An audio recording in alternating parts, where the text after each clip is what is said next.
IAS Vishnupad सेठी को CBI समन पर राजनैतिक बयानबाजी आरंभ होइछे। कांग्रेस वरिष्ठ नेता जयदेव जरा कहते मुख्यमंत्री और आईन मंत्री कहते दुर्नीति विरोध में कड़ा कार्यानुष्ठान नेबे हेले ए कथा विश्वास होउनी। बीजेडी बीजेपी मध्य एबे मध्य अघोषित मेंट रही। विष्णुपद सेठी को सीबीआई नोटिस करिछि हेले कार्यानुष्ठान हला परि लागु नाही। बीजेडी विरोध में बीजेपी जाय परिबो नाही। नुआ सरकार 6 मासरे भ्रष्टाचार बढ़ी। पूर्व अनेक थर देखा जड़े नेता सहजरे बदनाम हो जाती। सेबड़े बीजेडी नेता सुधीर सामल कहते अफिसर नीति है वर्षा जुआड़े छता सियाड़े। ब्यूरोक्राट संगठन राजनेता संगठन ठारू अधिक मजबूत। सेमाने एडजस्ट करी चलीजे किंतु राजनेता माड़ खाई मरिबो। नवीन बाबू सरकार भी अनेक असाधु अफिसर विरोध में विजिलेंस कार्यानुष्ठान नियानिछे। डबल इंजिन सरकार आसी कार्यानुष्ठान नेउछि भल कथा किंतु मार मार भंडारिया को मार नीति न हो।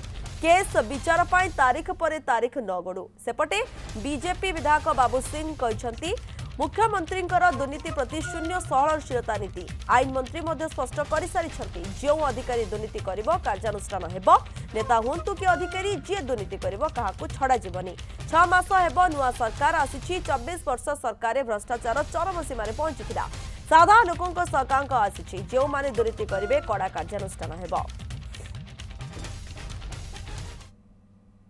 मत कहीं लागू नहीं सीबीआई जो भाई भाव में अतीत जो घटना गुड़िक घटी विजु जनता दल सरकार समय ताकू भारतीय जनता पार्टी सरकार ताकू एभली भाव में धीरे धीरे धीरे धीरे प्रशमित कर देइचंती। तो घटना को शीतल कर देइचंती जहाँ दल फल बिल्कुल पर्वत भाया देखा किंतु मूषिक प्रवेश भाया मूषिक प्रसव भाया से घटना जना पड़ी। नवीन टाइम जो विजु जनता दल सरकार थी से भी जीरो टॉलरेंस से जो जहाँ पाई आमर विजिलेंस से तो सीबीआई आम अंडर नाला आम अंडर केवल विजिलेंस था।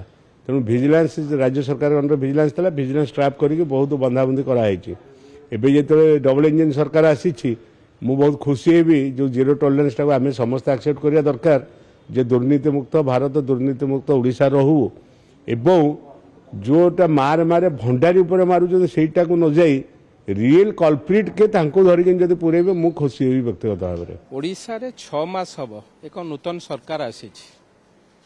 24 वर्षर क्रमागत भावे गोटे सरकार थिला। ओडिशार जनजीवन अस्तव्यस्त हो जाइथिले। भ्रष्टाचार चरम सीमार पहुंची थिला। केवल गोटे क्षेत्र में कहबी नहीं सबु क्षेत्र में साधारण लोकंकर आशीर्वाद रु भारतीय जनता पार्टी सरकार आसी लोकंकर सरकार।